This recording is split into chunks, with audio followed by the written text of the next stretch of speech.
para po sa ating opening prayer. Manahan po tayo ni Ate Angel. Okay po, pray na po tayo. Kami. Salamat po sa mga tao naririto upang magpuri at magpasalamat sa iyo. Salamat po sa kaayusan upang maisagawa po namin ang aming gawain. Salamat po, Panginoon, sa kalakasan na natamo namin sa buong linggo. Kami po ay iyong patawarin sa kamalian na hindi kalugod-lugod sa iyo. Dalangin po namin ngayon ang katagumpayan. Bigyan niyo po kami ng sapat na natin wisdom at pwede na rin kalakasan sa umpisa hanggang pagtatapos ng aming gawain. Gabay po ang bigyan niyo po ang aming samahan at ang bawat isa na naririto ngayon. Sa iyo po ang lahat ng papuri at panalangin sa matamis na pangalan ni Jesus. Amen. Amen. Tayo po dadako sa pagbasa ng ating text reading para sa araw na ito. Ito po ay magmumula sa Psalms 37 verse 3. Ito po ay babasahin ng Team Isla.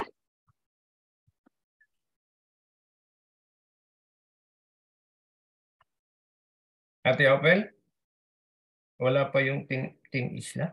Pakibasa po.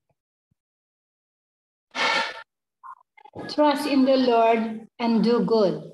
Dwell in the land and return faithfulness. Amen. Amen. Amen.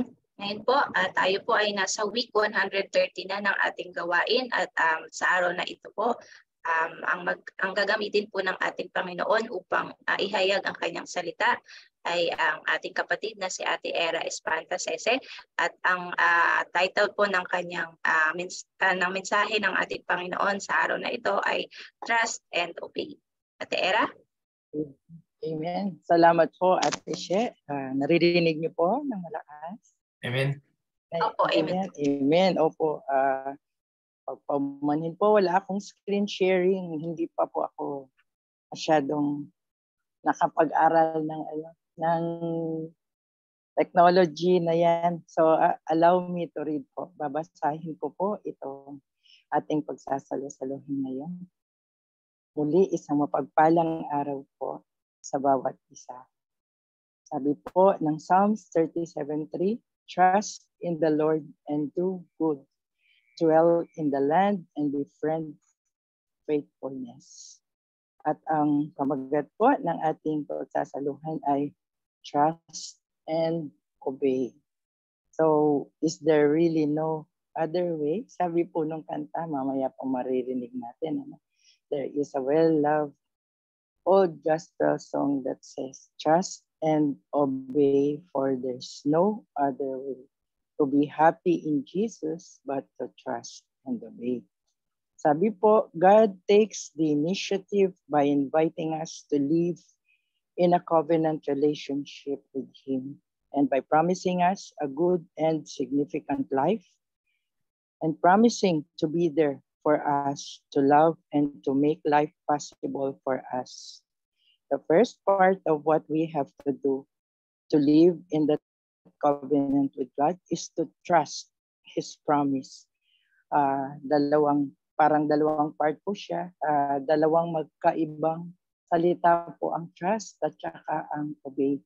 Iba po ang trust, iba ang obey. So, like Abraham did when he set out for the land of Canaan, like Moses, the people of Israel did when they left Egypt and went out into the wilderness. Alam ko po, we are familiar with these stories. So, ngayon po, tayo ay manalangin muna. Heavenly Father, we continue to worship you in our midst, Panginoon. Salamat o Diyos sa araw nito.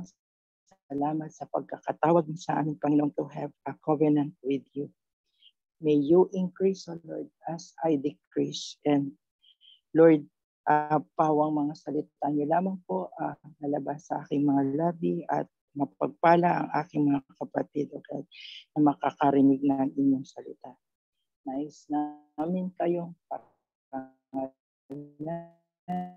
at tanging pangalan alam niyo lamang send your Holy Spirit to guide us, to be with us as we aim to give glory, to give you honor. In the mighty name of Jesus Christ, our Lord and Savior. Amen and amen. Sabi po, trusting gives us the freedom to obey, and obedience increases freedom. And together they lead us into that harmony with God. That is the life of the covenant. Ang ating pong key verse, trust, do right, rest in the Lord, wait and see, and we will find that He is righteous. He brought out to the light while the wicked are relegated to forgetfulness and shame. God will, in His own time and way, appear for His faithful ones.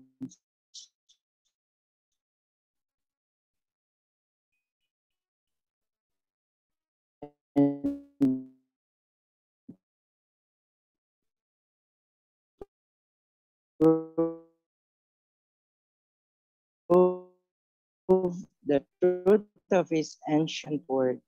Pero po, meron tayong dapat gagawin daw po. Sabi, pakinggan po natin sa unang part po, there are several duties enjoined to follow. There are rules, sabi po. The first rule is, do not worry. Huwag daw po tayong mag-worry. Do not worry.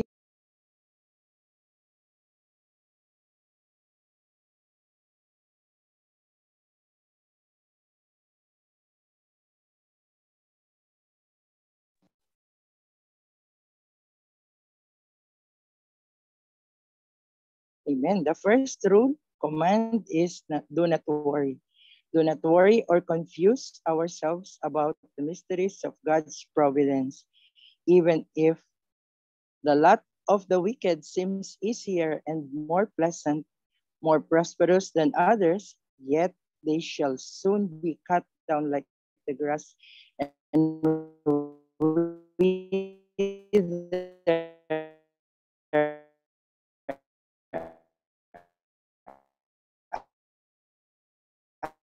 as the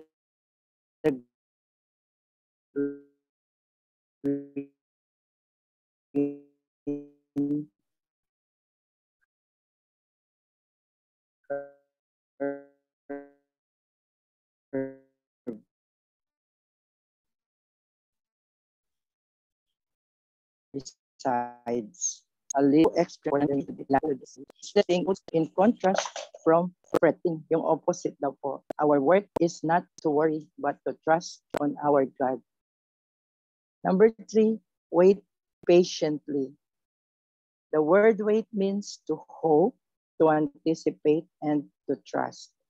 To hope and trust in the Lord requires faith, patience, humility, meekness, long-suffering, keeping the commandments, and enduring to the end. Only let us wait patiently. There is a vast unfolding plan which we are witness of the Lord. Alam po natin yan, alam ko po, you know how kind the Lord is. Pero minsan po, parang nakakalimutan natin yan. Kaya minsan magandang marinig. So, on the fourth duty is the obedience to the Lord. Trust in the Lord and do good. That is, do right, sabi po. Wait on the Lord and keep His way. Trusting and trying, resting and working are to go together. We are to find out what God would have us do, in which we has placed us, in the sphere where He has placed us, kung saan daw po tayo nilagay ng Panginoon. And we know na where He puts us, He will meet us there if we call on Him truly. Then to trust in the Lord, we need to be strong to do what the Lord wills. Po. The connection there is between the four. The several duties ay summarized po. We have specified them under apat na titles po. Do not worry, trust, wait patiently, do right, and or obey. These four may be reduced to two, trusting and trying, or in other words, resting and working. Both are included in the verse already quoted, trust in the Lord and do right. While these duties in combination make up the whole duty of man, they are so connected together that neither can be discharged without the other. If we do not trust in God, we cannot do the right, and we do not desire to do right. If we do not desire to do right, we have no right to trust in God. Kung hindi po natin gustong sundin yung gusto niya, wala daw po tayong karapatan na magtiwala sa Kanya. Ano nga po naman ang saysay na sinasabi natin nagtitiwala tayo kung hindi naman natin ginagawa? So, therefore, we will not be able to obey if we do not trust God. So, ngayon po, there are benefits. Ano naman daw po ang makukuha natin if we trust in God? Number one, trusting in God ensures the peace of mind which fits a man forward. So, kung wala po tayong kapayapaan sa ating mga puso, saan po kaya tayo ngayon kung may kaguluhan sa ating isipan? So, yun po, trusting in God ensures peace of mind. Totoo po yan. I agree na kailangan meron kang peace of mind dahil nagtitiwala ka sa Panginoon. Then number two, trusting in God ensures the reception of strength for the discharge of work. Ayun, nagkakaroon daw po tayo ng kalakasan. We get the strength we need upang magampanan po natin ang ating mga trabaho. Sabi po, salita ng God, they that wait upon the Lord shall renew their strength. As thy days, so shall thy strength be. So runs the promise, and so runs the experience too. Strength according to the days, strength sure as the days, strength to the end of the days. And such will be true uniform results of waiting on God all the day. Waiting on God patiently. Number three, trusting in God gives us the motivation to perform His work.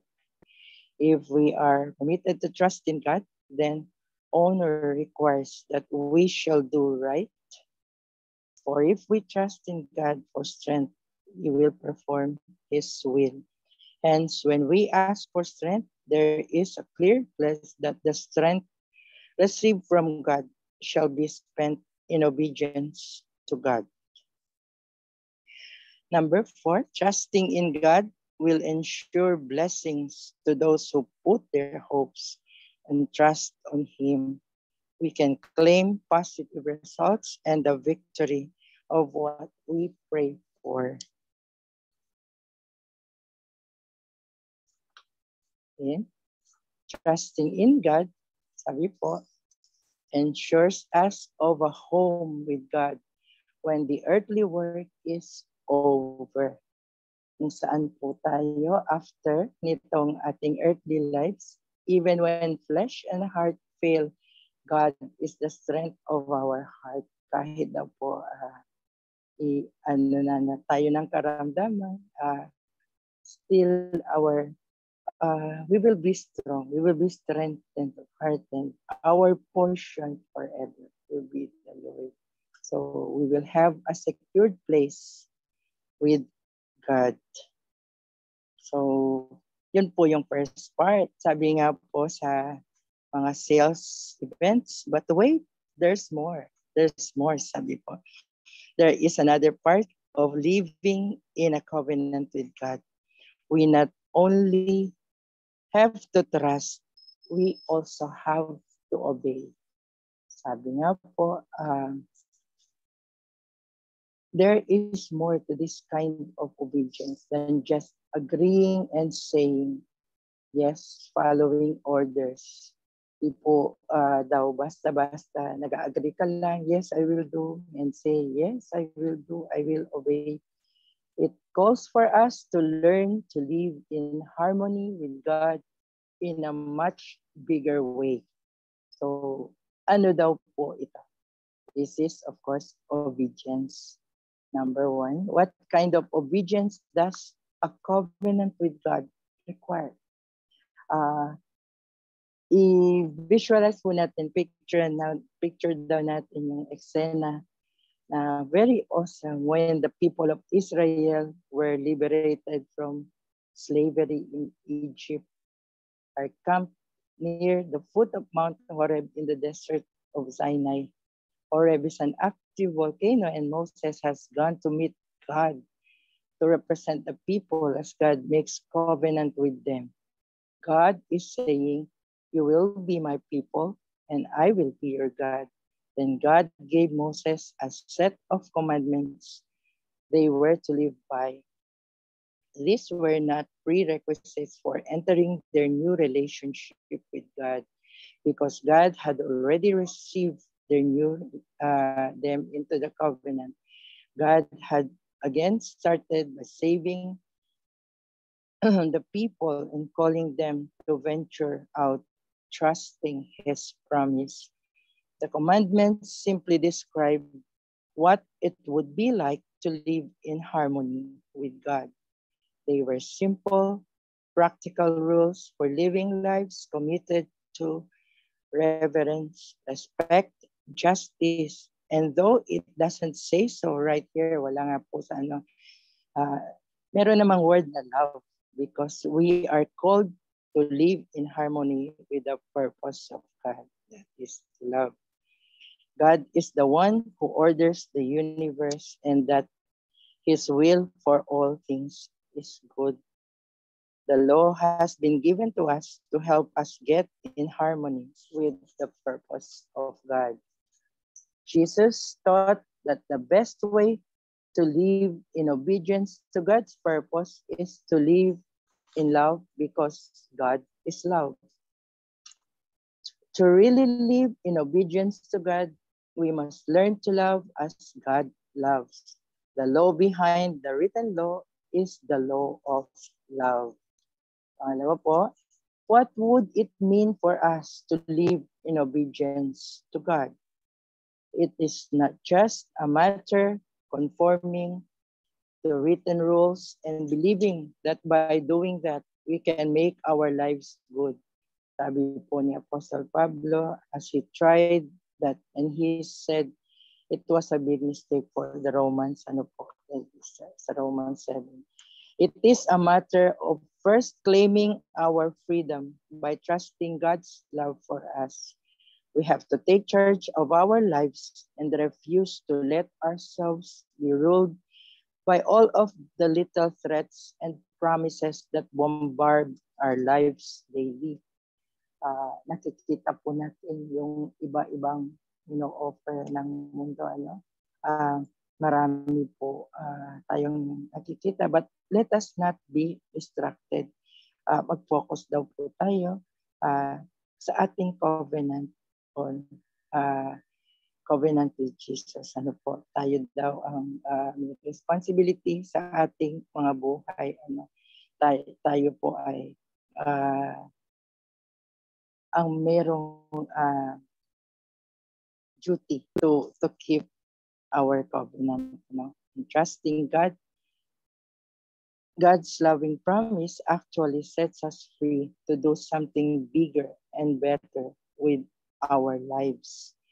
So when we trust God, dito na po susunod ang pagtalima, pagsunod sa kalooban ng ating Panginoon.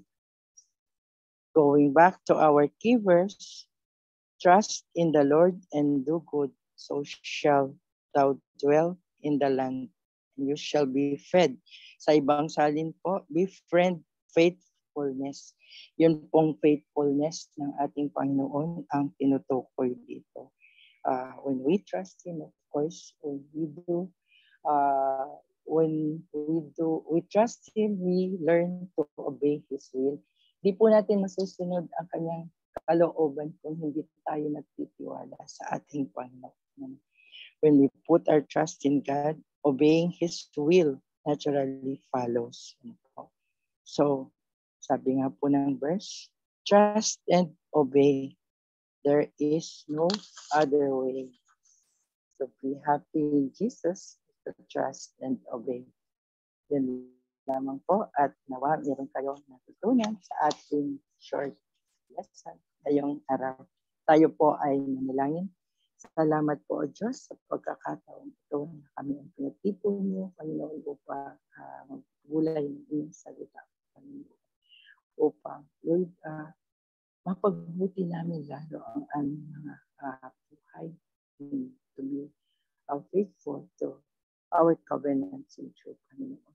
Lord, continue to put the desire in our hearts, O God, to be faithful, O God, to our covenant as you are faithful to us, Panginoon. Kayo po, Panginoon, we pray, Panginoon, that you continue, O God, also to completely put, God, desire to trust you, Panginoon, so that we will be able to obey your will, Panginoon. Tuloy niyo pong loobin, Panginoon, para sa aming lahat na maging true to our covenants with you, maging faithful, Panginoon, while we trust, so that we will be able to obey your will, Panginoon.